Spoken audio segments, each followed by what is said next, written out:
Tidak semua pahlawan gugur di medan perang. Sebagian justru dipatahkan oleh jarak, kesunyian, dan juga pengasingan. Di tempat inilah, jauh dari tanah kelahirannya di Aceh, Cut Nyadin menghabiskan sisa hidupnya. Bukan sebagai tawanan perang bersenjata, melainkan sebagai ingatan yang sengaja dilupakan. Cut Nyadin lahir di wilayah Enam Mukim dari keluarga bangsawan dan ule balang. Sejak kecil, ia dididik dalam tradisi Islam yang kuat dan dikenal fasih berbahasa Arab. Ia tumbuh sebagai perempuan berkepribadian tegas, tidak tunduk kepada dominasi laki-laki, dan memiliki jiwa kepemimpinan yang kuat. Pada usia 14 tahun, Cut Nyadin menikah dengan Teku Ibrahim Lamga. Namun, kebahagiaan itu tidak berlangsung lama. Perang Aceh memisahkan mereka, hingga akhirnya Ibrahim Lamga gugur pada tahun 1878. Kehilangan suami tidak memadamkan semangat Cut Nyadin.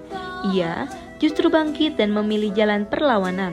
Pada tahun 1880, ia menikah dengan Teku Umar, seorang panglima perang Aceh. Pernikahan ini dilandasi kesepakatan. Cut Nyadin diizinkan ikut berperang dan terlibat langsung dalam perjuangan.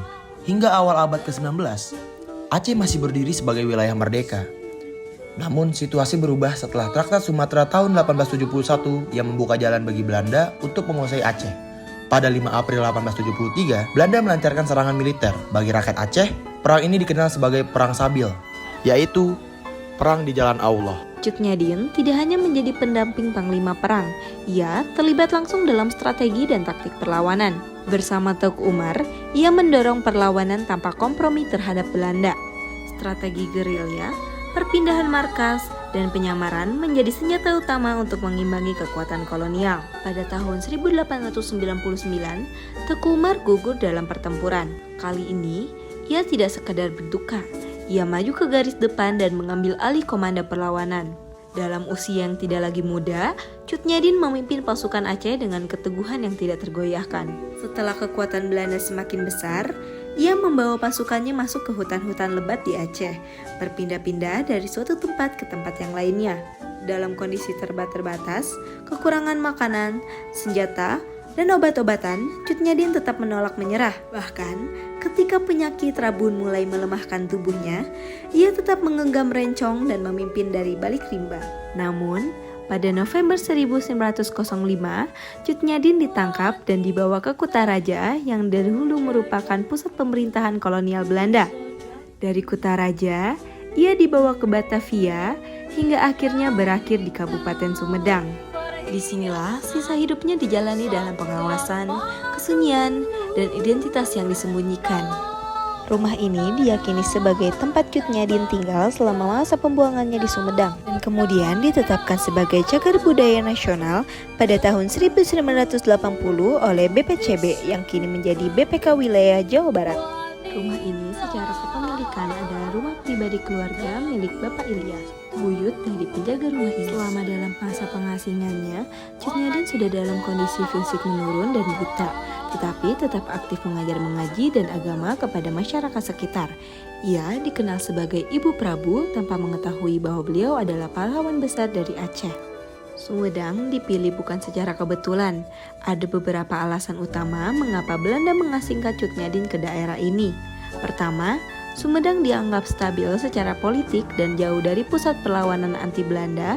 Kedua, wilayah ini berada di bawah kepemimpinan Bupati Pangeran Arya Surya Atmaja yang dikenal memiliki hubungan baik dengan pemerintah kolonial.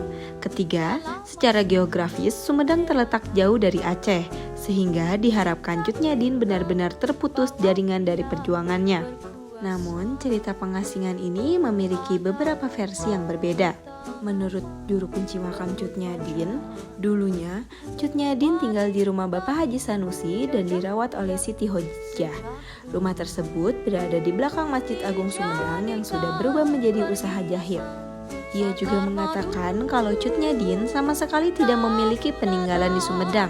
Cut Nyadin juga dibawa ke rumah Pak Haji Sanusi karena hanya beliau yang bisa berkomunikasi dengan Cut Nyadin pada masa itu dengan bahasa Arab. Sinilah Cut Nyadin dimakamkan di Gunung Puyuh, Kabupaten Sumedang. Makam Cut Nyadin ditemukan setelah 50 tahun.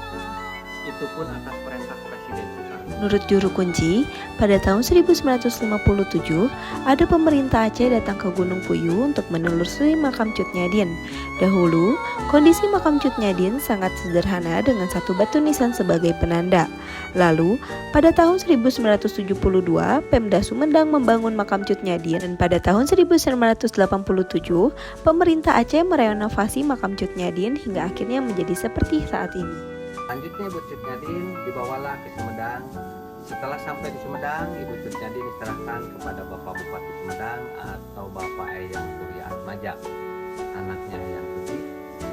Nah, kemudian Bapak Bupati ini melihat komunikasi Ibu Cut Nyadin hanya bahasa Aceh dan bahasa Arab, maka dia memanggil tokoh ulama yang bisa bahasa Arab, yaitu Kiai Haji Sanusi. Kiai Haji Sanusi dianggap sebagai orang yang menerima dan merawat beliau hingga akhir hayatnya. Di rumah Kiai Haji Sanusi, ia dirawat oleh cucunya yaitu Ibu Siti Khadijah. Di sana, Cut Nyadin menjalankan kesehariannya dengan mengajarkan mengaji kepada masyarakat sekitar. Walaupun matanya sudah buta, tetapi kegigihan untuk mengajarkan mengaji dan menyebarkan agama tidak pernah pudar. Di titik ini, perlawanan Cut Nyadin dianggap selesai. Tidak ada pasukan, tidak ada senjata, dan tidak ada perang. Dalam catatan kolonial, ia hanyalah seorang perempuan tua yang hidup dalam pengawasan jauh dari Aceh.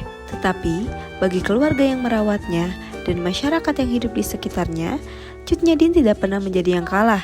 Ia tetap dihormati, ia tetap didengarkan, dan ia tetap dibanggakan.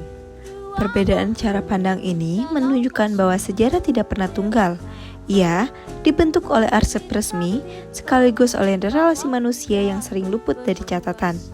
Dan ketika tubuhnya akhirnya menyerah, hanya satu yang tersisa. Bagaimana sejarah memilih untuk mengingatnya?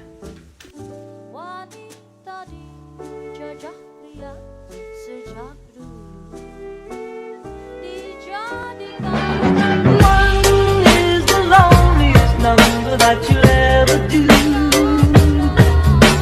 Two can be as bad as one. It's the loneliest number since the number one.